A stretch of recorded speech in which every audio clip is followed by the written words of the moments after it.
дуруд ва ба барномаи мо хуш омадед. ахбори имрӯз панҷшанбе 1 сентябрро аз студияи радиои Озодӣ аз Прага ман Шаҳлои Гулхоҷа тақдим мекунам. Сархати муҳимтарин хабару гузоришҳо. таҷлили рӯзи дониш дар мактабҳои Тоҷикистон дар ҳолест ки теъдоде аз донишҷӯён банди тамринҳо ва ё маршировка ба истиқболи 25 солагии истиқлолияти кишвар ҳастанд.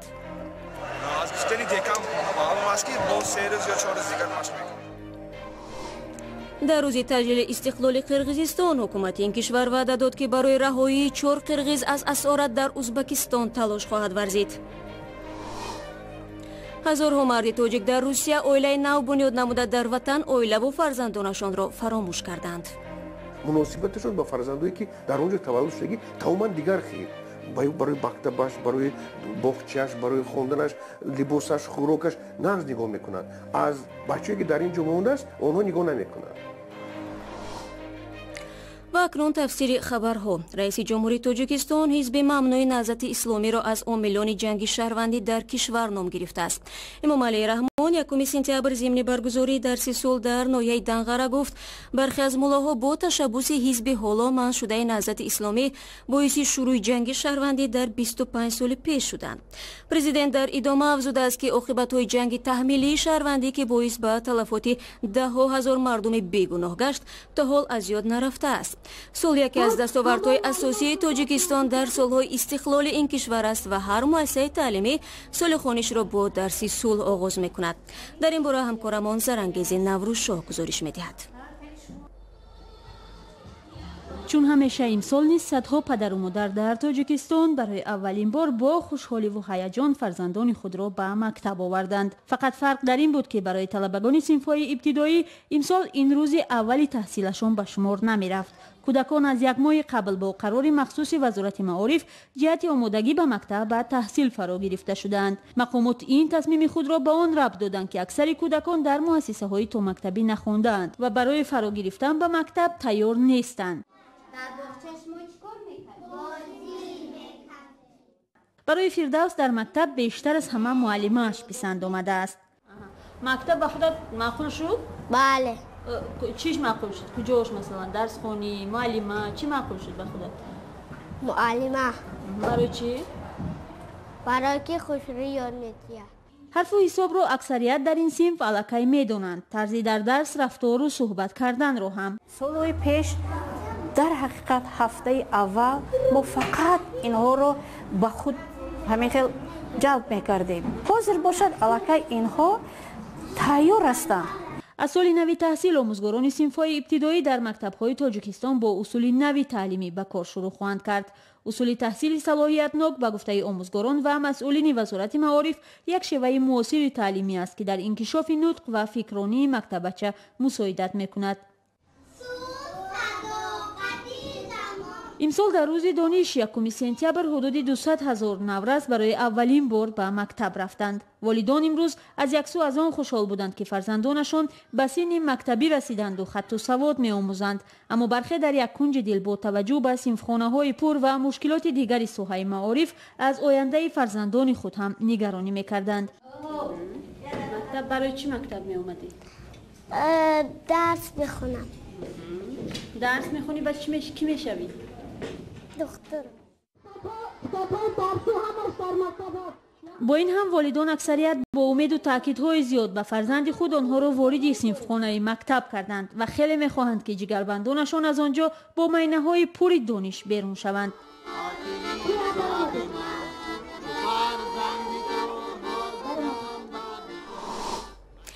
таҷлили рӯзи дониш дар мактабҳои Тоҷикистон дар ҳолест ки теъдоде аз донишҷӯён ва шогирдони муассисаҳои таълимӣ банди тамринҳо ва ё маршировка ба истиқболи 25 солагии истиқлолияти кишвар ҳастанд.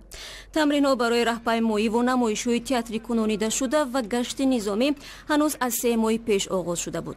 интизор меравад ки дар маросими ҷашнгирии мустақилият беш аз 60 000 фарди низомию мулкӣ дар гашти низомӣ ширкат намоянд ки рӯзи 8 сентябр дар майдони марказии шаҳри душанбе баргузор мешавад.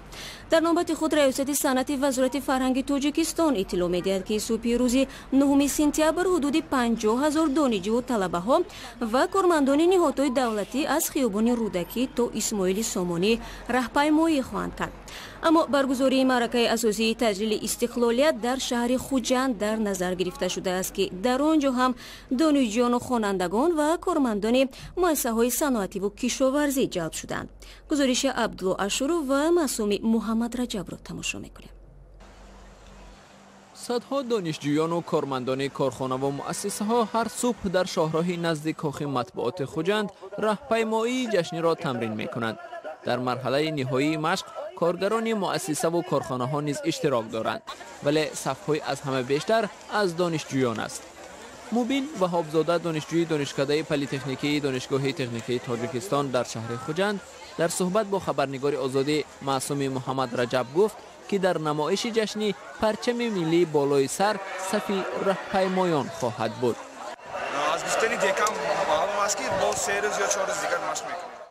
حدود 12,000 دانشجوی دانشگاه و آموزشگاه‌های خوجند و بوستان و گلستان از اولهای ماه ایول سال جاری به مشق راهپیمایی و هنرنمایی جلب شدند.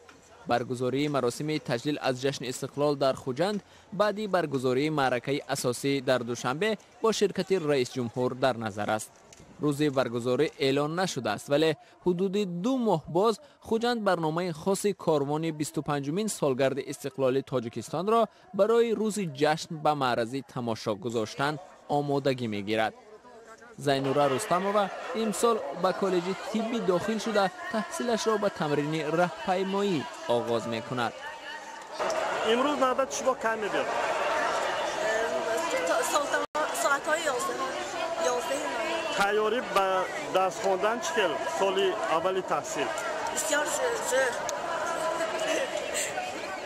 خوجند ماه مارت سال جاری جشن نوروز عمومی جمهوریوی را به طرز خاص و با صحنه‌گذاری برنامه کاروان نوروزی و با شرکت بیش از 6,000 دانشجو استقبال کرد. رئیس جمهور امامعلی رحمان که در این مراسم حضور داشت به آن بهای بلند داد. به نظر می رسد این قدردانی مقامات خوجند را روح بلند کرده حالا همگی به مشق برنامه‌های جشن استقلال کمر بستند که آن را با شکوه و شهامت بیشتر برگزار نمایند. این نوبت به برنامه کاروان 25 سالگی استقلال 2 برابر بیشتر از جشن نوروز دانشجو جلب شده‌اند.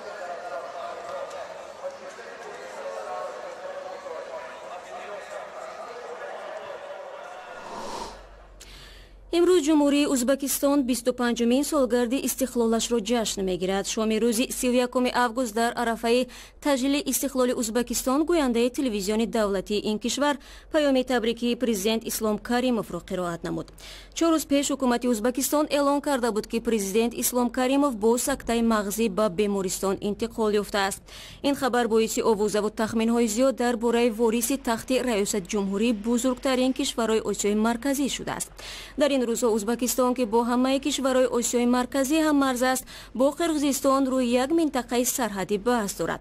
دیروز اثنای تجلیل روز استقلال قرقیزستان پرزیدنت این کشور المسبک اوتانبویف گفت که حکومت برای رهایی 4 شهروند قرقیزستان که در مرز با ازبکستان دستگیر شدند تلاش خواهد کرد. جشن استقلال قرقیزستان هم در یک وضع نوروشن برپا شد. روز 30 август یک روز پیش از تجلیل روز استقلال قرقیزستان بمبگذاری مرگطلب ماشین سرشار از مواد ترکنده را در حوله سفارت چین در بیشکک منفجر کرد. در یک مصاحبه ویژه همکارمان عبدالله اشورов از شورای بخش قرقیزی رادیو آزادی ایدنبек احمداولو پرسید که آیا مسئول حمله مشخص شده است یا نه. در رابطه با این حادثه حالا معلومات زیاد در دست نیست. تنها گفته شد که این عمل تروریستی است و از روی بند تروریسم پرونده جنایی باز شده تفتیشات می رود. اما حکومت حالا انیق نکرده است که کی این عمل را انجام داد. امروز در قرقیزستان روز استقلالیت است، اما تفتیشات این حادثه ادامه دارد. مصاحبه عبدالله اشورов با شورای امور قرقیزستان را در سایت آزادی تماشا کنید. مهاجرت کاری ساکنان توجیکستان از یک سو منبع درآمد خانواده‌ها باشد، از طرف دیگر چندین مشکلات دیگر را در جامعه توجیک به وجود آورده است. پژوهش در توجیکستان ثابت کرده است که یک تعداد معین مردهای توجیک در مهاجرت خانواده‌های نو بنیاد می‌کنند و زن و فرزندان خود را در وطن به گوشه فراموشی می‌برند.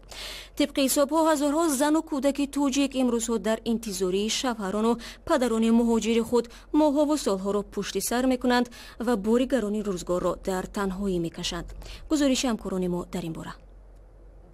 گلنوره 28 ساله از زمره زنان به قول ترک شده توجیک است. زنانی را که شوهر مهاجر به خاطر زنی روز ترک کرده است در تاجیکستان چنین مینامند. 4 سال پیش شوهر گلنوره با قصد دریافت روزی به مهاجرت رفت و با همین بدرک شد. برادر شوهرش به گلنوره خبر داد که شوهرش زن گرفته است و دیگر او را انتظار نشود.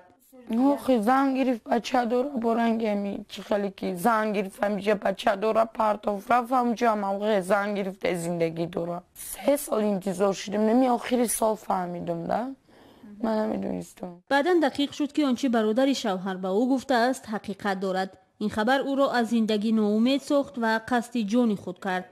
او خود را برای ادامه دادن زندگی و تامین کودکان ناتوان پنداشت. ولی فکر یتیمی فرزندان او را از این عمل نگه داشت. گلنوره به خانه مادرش برگشت. حال و سلامتی خود را از دست داده است. کاری زیاد کرده نمیتواند. دختری بزرگش در یتیم خانه تربیت میگیرد و پسر دوم هم گاهی همراهش و گاهی هم در خانه پدر است. مثل شوهر گلنوره در یک سال اخیر 12,000 مرد تاجیک اکثرا جوانان در روسیه عائله‌های نو بنیاد کرده با همین خانواده‌های خود را در تاجیکستان به گوشه فراموشی سپردند. این آمار در پی یک پژوهش مشترک سازمان و برنامه‌های کار با مهاجران معین شده است. مناسبتشون با فرزندایی که در اونجا تولد شدگی تماما دیگر خیر برای مکتبش، برای باغچه‌اش، برای خواندنش، لباسش، خوراکش نقص نگاه میکنند. از بچه‌ای که در اینجا مونده است اونها نگاه نمیکنند. مسئولین انستیتوت اقتصاد و دموگرافیا با انجام یک تحقیق به این خلاصه آمدند که یکی از پیامدهای ترک عائله کردن مردان مهاجر دور ماندن کودکان آنها در تاجیکستان از تحصیل و به کار وزنین مشغول شدن زنان پرتافته شده آنها است. خانواده‌های تاجیک بیشتر از طرف مهاجران کاری دستگیری مالی می‌یابند. طبق حساب‌های رسمی بیش از 1 میلیون مهاجر تاجیک در روسیه کار و زندگی می‌کنند. ناظران امور و سازمان‌های بین‌المللی برینند که حکومت باید میزان فقر و بی‌بضاعتی را پایان ببرد، جای کار ایجاد کند تا به تدریج بخشی از مهاجران بتوانند در نزد عائله‌های خود کار و زندگی کنند. شورای ورزشی رادیو آزادی نارزولای لطیف که هنرنمایی تیم المپی تاجیکستان را از خود شهر ریو د ژانیرو مشاهده میکرد به دوشنبه برگشت. سرویناز روح‌الله درباره روحیه ورزشگران، مدال طلای دلشاد نظرов و هم درسی که باید ساحه ورزشی تاجیک از این بازی‌ها بردارد با نارزولای لطیف صحبت کرد. از 7 ورزشکاری که شرکت کردند ما نتوانستیم در رشته‌های دیگر یعنی در رشته بوکس، در رشته گوشتی جودو، در رشته شناوری، باز در رشته ورزشی سبک با موفقیت نایل شویم. در بازی المپی در ریو د ژانیرو 7 ورزشگر تاجیک شرکت کردند و از میان آنها دلشاد نظرов گرزانداز تاجیک مدال طلایی المپی رو به دست آورد و شما میتونید شکل مفصلی صحبت رو با نارزولای لطیف در سامانه آزادی تماشا کنید. و یک خبر دیگری ورزشی، روسیه نیت دارد برای ورزشگران پارالمپی خودش که از اشتراک در بازی‌های پارالمپی ریو محروم شدند مسابقه برگزار کند. این مسابقه 2 روز دایر خواهد شد و زمان برگزاریش هم هفته آینده تعیین شده است. به گفته رئیس کمیته پارالمپی روسیه ولادیمیر لوکین، مسابقه مذکور روزهای 7 به 8 سپتامبر در ولایت مسکو برگزار می شود. کمیته بین الخلقی پارالمپی تمام هیئت روسیه را از شرکت در بازی‌ها محروم کرد. تصمیم کمیته پارالمپی بعد آشکار شدن برنامه دوپینگی روسیه گرفته شده بود. هفته گذشته دادگاه آربیتراژی ورزشی دعوای روسیه را در مورد راه دادن ورزشگرانش به بازی‌های ریو رد کرد. 31 آگوست دادگاه عالی شویتزاریا درخواست کمیته پارالمپی روسیه را در مورد موقتا بیکار کردن ممنوعیت рад намуд. тавре дар радномаи додгоҳ омадааст кумитаи русия натавонист ки ҳамаи уҳдадориҳояшро дар мавриди қоидаҳои зидди допингӣ иҷро кунад. Паралимпиада дар Рио аз 7 то 18 сентябр баргузор мешавад ва Тоҷикистонро низ дар ин бозиҳо як варзишгари тоҷик намояндагӣ хоҳад кард. ва хабару гузоришҳои бештар аз инро дар вебсайти мо, саҳифаҳои озодӣ дар фейсбук, твиттер, ютуб ва ҳам санимаи радиои озодӣ барои телефонҳои ҳамроҳ пайдо кунед.